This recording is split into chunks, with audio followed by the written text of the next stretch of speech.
أعوذ بالله من الشيطان الرجيم بسم الله الرحمن الرحيم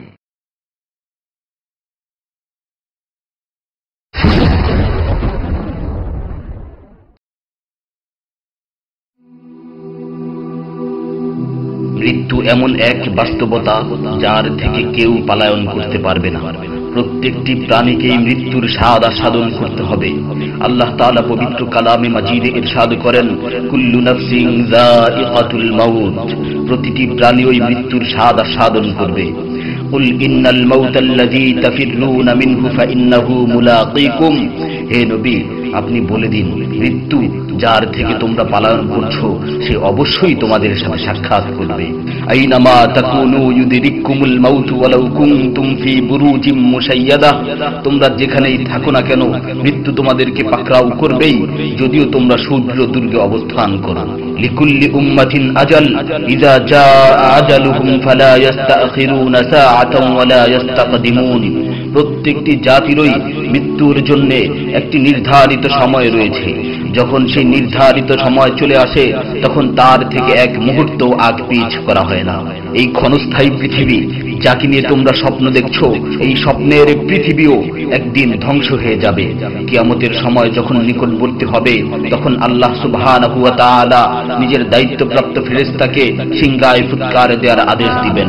অতঃপর ফেরেশতা সিংহায় ফুঁক দিবেন, ফলে পৃথিবী ও পাহাড় সমূহ উত্তোলিত হবে, চূর্ণ বিচূর্ণ হয়ে যাবে, আকাশ ফেটে টুকরো টুকরো হয়ে যাবে এবং নক্ষত্র সমূহ ঝরে পড়বে, সূর্য তার কিরণ হারিয়ে ফেলবে, সমুদ্রকে উত্তাল করে তোলা হবে। সেদিন কিয়ামতের ভূমিকম্প ও কিয়ামতের ভয়াবহ অবস্থা দেখে সকলেই মৃত্যুবরণ করবে। আল্লাহ তাআলা বলছেন, ইয়া আইয়ুহান নাসু তাকু রাব্বাকুম ইন্না জালজালাতাস সাআতি শাইউন আযীম ইয়াওমা তারাউনাহা তাযহালু কুল্লু মুরদি'াতিন আম্মা রাদা'at ওয়া তাদা'u কুল্লু যাতি হামলিন হামলাহা ওয়া তারান নাসা সুকারা ওয়া মা হুম বিসুকারা ওয়ালাকিন্না আযাবাল্লাহি শাদীদ। হে মানুষ, তোমরা তোমাদের প্রতিপালককে ভয় করো, নিশ্চয়ই কিয়ামতের প্রকম্পন এক ভয়ঙ্কর ব্যাপার। সেদিন তোমরা দেখবে প্রত্যেক স্তন্যদানকারিণী আপন দুগ্ধপোষ্য শিশুকে ভুলে যাবে এবং প্রত্যেক গর্ভধারিণী তার গর্ভপাত করে ফেলবে। তুমি দেখবে মানুষকে পাগলের মতো, আসলে ওরা পাগল নয়, তবে আল্লাহর আযাবই হবে কঠিন। فإذا نفخ في الصور نفخة واحدة وحملت الأرض والجبال فدكتا دكة واحدة, অতঃপর যখন সিংহায় ফুঁক দেওয়া হবে একটি মাত্র ফুঁক, আর জমিন ও পর্বতমালাকে উত্তোলিত করা হবে এবং মাত্র একটি আঘাতে এগুলো চূর্ণ বিচূর্ণ হয়ে যাবে। ইযাস সামাউ ফাতারাত ওয়া ইযাল কাওয়াকিবু ইনতাসারাত ওয়া ইযাল বিহারু ফুজ্জিরাত ওয়া ইযাল কুবুরু বু'সিরাত আলিমাত নাফসুম মা কদ্দামাত ওয়া আখখারাত, যখন আসমান বিদীর্ণ হবে, আসমান ফেটে টুকরো টুকরো হয়ে যাবে, আর যখন নক্ষত্রগুলো ঝরে পড়বে, আর যখন সমুদ্রগুলোকে উত্তাল করে তোলা হবে, আর যখন কবরগুলোকে উন্মোচিত করা হবে, তখন প্রত্যেকেই জানতে পারবে সে আগে কি পাঠিয়েছে এবং পরে কি পাঠিয়েছে। সেদিন কিয়ামতের ভয়াবহতায় আল্লাহ সুবহানাহু ওয়া তাআলা ব্যতীত প্রতিটি প্রাণী প্রাণ হারাবে। পবিত্র কালামে মাজিদে ইরশাদ হয়েছে, কুল্লু শাইইন হালিকুন ইল্লা ওয়াজহা, সেদিন আল্লাহর মহান সত্তা ব্যতীত প্রত্যেকটি জিনিসই ধ্বংস হয়ে যাবে। কুল্লু মান আলাইহা ফান ওয়া ইয়াবকা ওয়াজহু রাব্বিকা যুল জালালি ওয়াল ইকরাম, সেদিন জমিনের উপর যা কিছু রয়েছে সবই ধ্বংস হয়ে যাবে, আর শুধুমাত্র মহামহিম ও মহানুভব আল্লাহ সুবহানাহু ওয়া তাআলাই বাকি থাকবেন। তাফসীরে ইবনে কাসীরে বর্ণিত হয়েছে, যখন ইসরাফিল আলাইহিস সালাতু ওয়াস সালাম সিংহায় ফুৎকার দিবেন তখন সকলেই মরে যাবে। মালাকুল মাউত মৃত্যুর ফেরেশতা এসে আল্লাহ তাআলাকে বলবে, হে আল্লাহ, সকলেই মরে গেছে। তিনি জিজ্ঞেস করবেন, অবশিষ্ট কে আছে? উত্তর দিবে, হে আমার রব, আপনি, আর আপনি তো হলেন চিরঞ্জীব। এছাড়াও বাকি রয়েছে জিবরাইল, মিকাইল ও আরশ বহনকারী ফেরেশতাগণ। আল্লাহ তাআলা বলবেন, জিবরাইল ও মিকাইলেরও মৃত্যু হওয়া উচিত। মৃত্যুর ফেরেশতা মালাকুল মাউত বলবে, হে প্রভু, জিবরাইল ও মিকাইলও মরে গেছে। আল্লাহ তাআলা জিজ্ঞাসা করবেন, এখন আর কে বাকি আছে?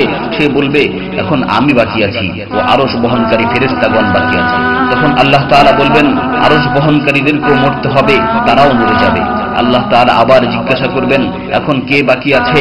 মালাকুল মাউত আজরাইল আলাইহিস সালাতু ওয়াস সালাম বলবেন, হে আমার রব, এখন আপনি বাকি আছেন এবং আমি বাকি আছি।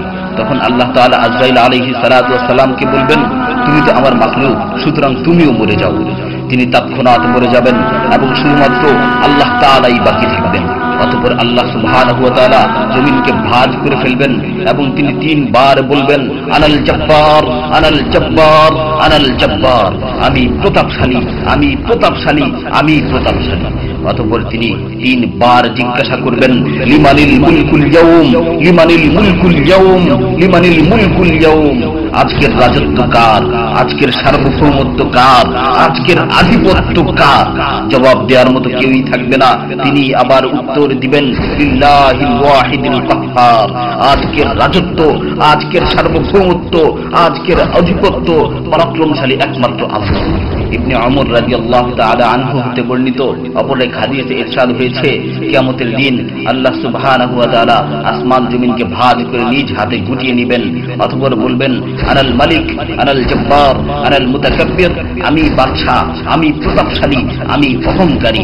আইনা মুলুকুল আরদ, আইনাল জব্বারুন, আইনাল মুতাকাব্বিরুন, দুনিয়ার রাজা বাদশারা কোথায়, দুনিয়ার প্রতাপশালীরা কোথায়, দুনিয়ার অহংকারকারীরা কোথায়? তখন আল্লাহ তাআলা সুউচ্চ কণ্ঠে 3 বার জিজ্ঞাসা করবেন, লিমানিল মুলকুল ইয়াউম, লিমানিল মুলকুল ইয়াউম, লিমানিল মুলকুল ইয়াউম, আজকের রাজত্ব কার, আজকের সার্বভৌমত্ব কার, আজকের আধিপত্য কার?